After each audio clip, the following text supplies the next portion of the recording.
Hey everyone, and welcome to another episode of the Little Marketing Podcast, where we provide small business owners across the globe with smart and tangible marketing advice for their small business.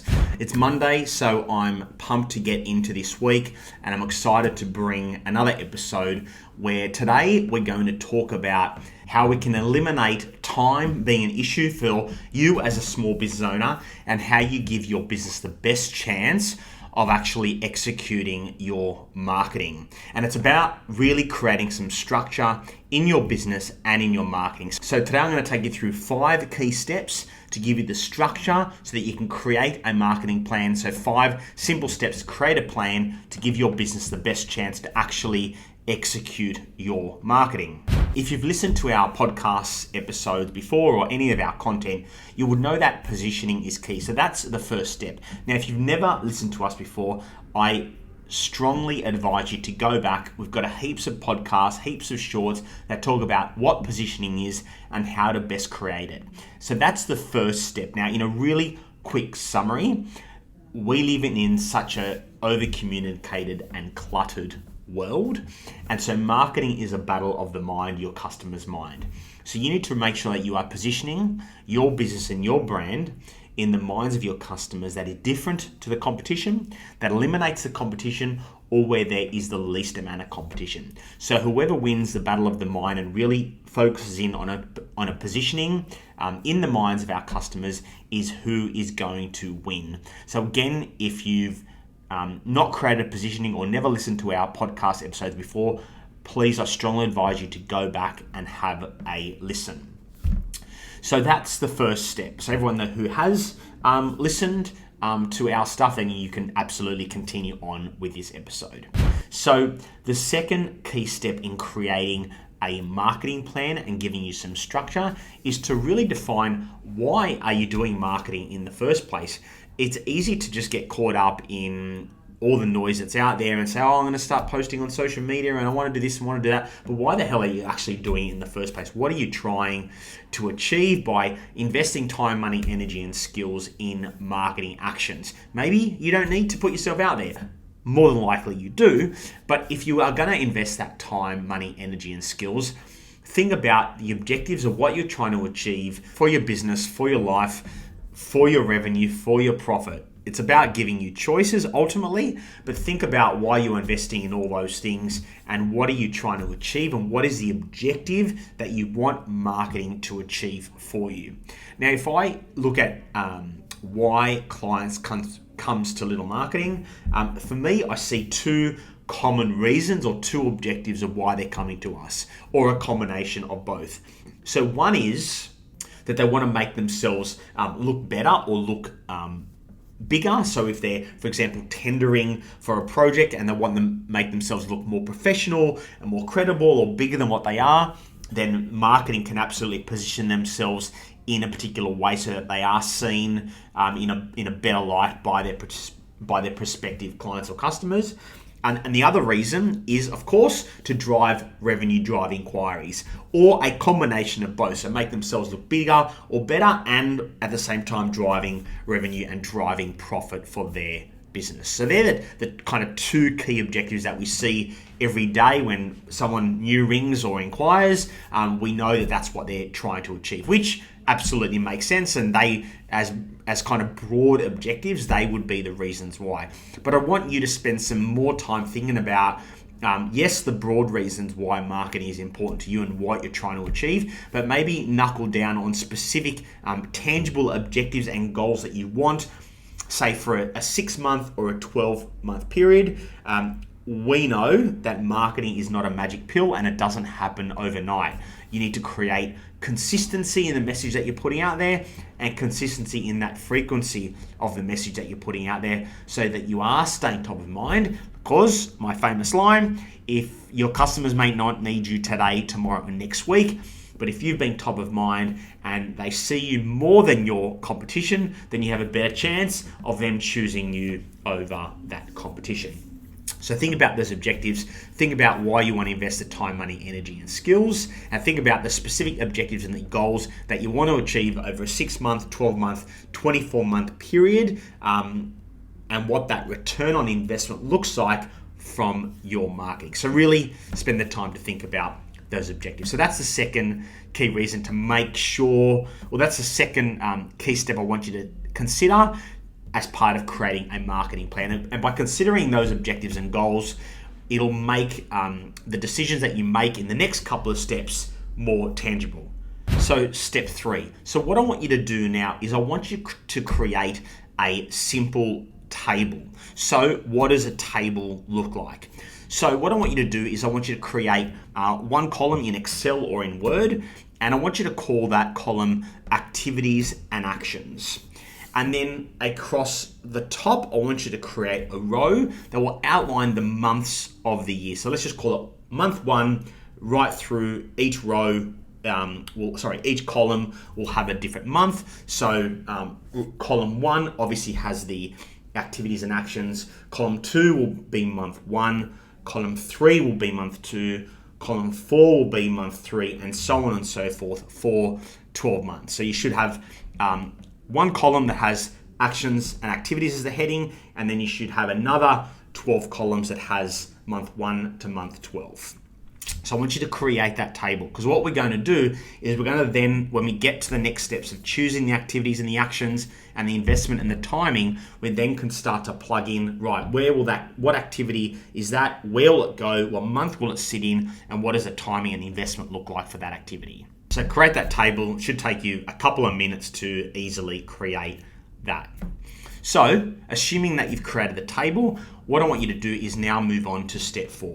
So I want you to have a think about the activities that are gonna best drive the objectives from step 2 and help you to achieve them. Now, for every marketing activity, there's going to be specific actions that you need to take for that activity. So, for example, let's pretend one of the activities is going to be creating a Google Ads campaign. So there are a number of steps that you're going to need to take, a number of actions that you're going to need to take to execute that activity of Google AdWords. So what I want you to do in the column 1 of activities and actions is create market activities as a subheading, and I want you to do some research on that activity to think about what are the actions that you need to take for that activity. So under the heading of Google Ads, for example, you might have kind of 6 or 7 actions that you need to take under that activity to actually execute that activity. Now, when it comes to thinking about the activities and the actions that you want to take, it's about thinking about activities that are going to achieve your objectives, but it's about thinking about based on your positioning and based on who your audience is and where they consume information, where they live, where they breathe, who they influence by. All of these characteristics are things that you need to consider to think about what activities are gonna best reach out to these people and have an influence on them when they're making decisions and to be top of mind with that particular audience. So Google AdWords may be that activity for your clients who are looking for your particular product or service offering online. Maybe with your existing clients, it's doing a bulk email campaign on a regular basis. So that is the activity. So what are the specific actions that you need to take to create an email campaign and to send that on a regular basis? So take the time, do some research and think about and consider what those actions will be for each of those activities. But at the end of the day, regardless of the action or the activity might be that you stand on a street corner with a billboard telling people what it is that you do. I don't really care what the action or the activity is, as long as it's reaching your audience and as long as it's achieving your objective. Now, we'll often have clients that will come to us and they'll tell us what activities that they want to do. And I'll say, that's fine, and I respect your views about what actions and activities that you want to take. But the ultimate question I ask them is, what objective are you trying to achieve? Because at the end of the day, that's all it comes down to. So if the objective is as simple as making money, then my comment will be, well, do you care what the activity is of how we're going to achieve that objective, or do you just care about that objective? And generally the answer, and you know what the answer will be, people don't care what the action or the activity is. They're not stuck to an action or an activity, they're stuck to the objective. So don't worry about what the activity is, as long as it's reaching your audience, as long as it's sending the right message, and as long as it's achieving your objective, then who cares what the activities or actions are. And there's no magic activities or actions. There's a million things that you can do. You can send a flyer, you can send on a street corner, you can do a billboard, you can do Google Ads campaigns, you can do bulk emails, you can do social media posts, you can do videos on YouTube, you can do a webinar. There are so many marketing actions and activities.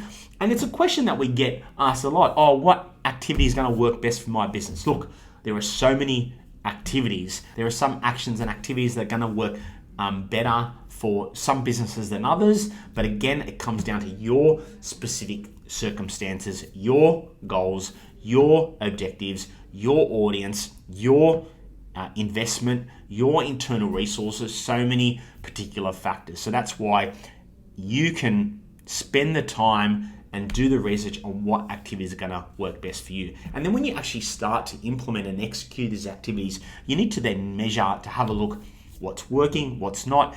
Is it achieving my objective? Is it achieving the return on investment that I'm aiming to do? You can't just let it kind of go. You need to evaluate what's working, what's not. Maybe after a bit of time, chuck out what's not working or tweak it, and maybe do more of what is working. And that's really common sense. You don't need a marketing consultant to tell you that. It's about just being measured around all the activity that you're doing and always coming back to the objectives. I had a client email me the other day. He says, I want to send this email out to my database. Do you mind having a look? I said, sure, send it through to me.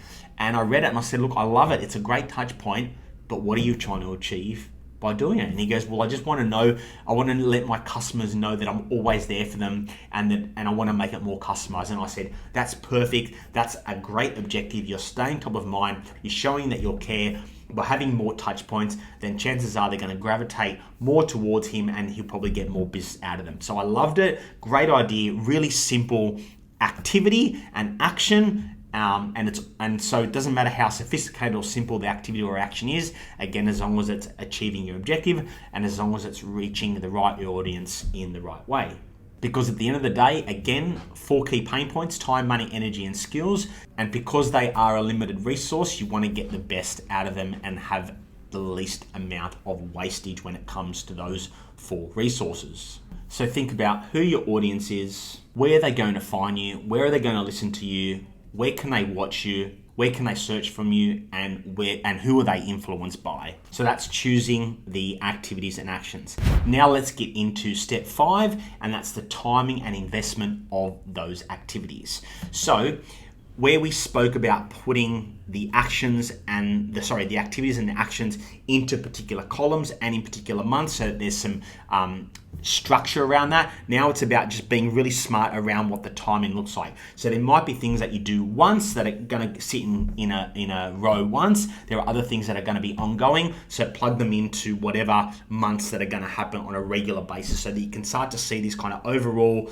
12-month schedule with all your activities and actions plugged in.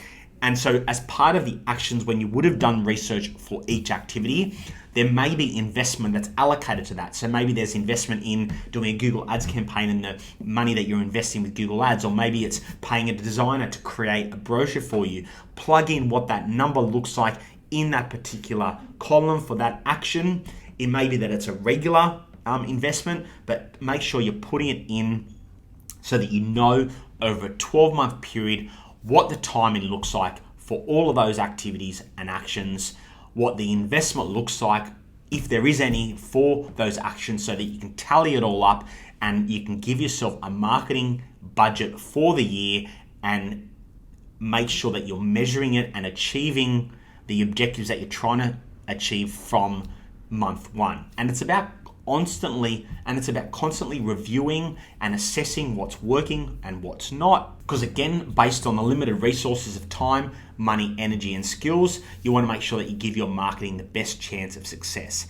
And because you are a business owner and you are time poor, and it may be that you don't have internal resources to help you to implement that, maybe it all falls on your shoulders. The fact that you have a bit of a plan and a structure means that it gives your marketing plan the best chance of actually being executed, because you have it in black and white, and it's something that you can keep yourself accountable to. And maybe there's someone else in your life that you can keep accountable when it comes to your marketing plan. Maybe it's your accountant. Maybe you meet with your accountant on a monthly basis. You give them a copy of your marketing plan, and each of your monthly meetings, maybe they keep you accountable with the activities and the actions that you're doing, as well as the investment and budget. And you can be constantly talking about that investment and budget to make sure that it's achieving the goals that you want to achieve. Maybe it's your partner, maybe it's your sister, maybe it's your brother, maybe it's someone that's keeping you accountable every month to make sure that you're sticking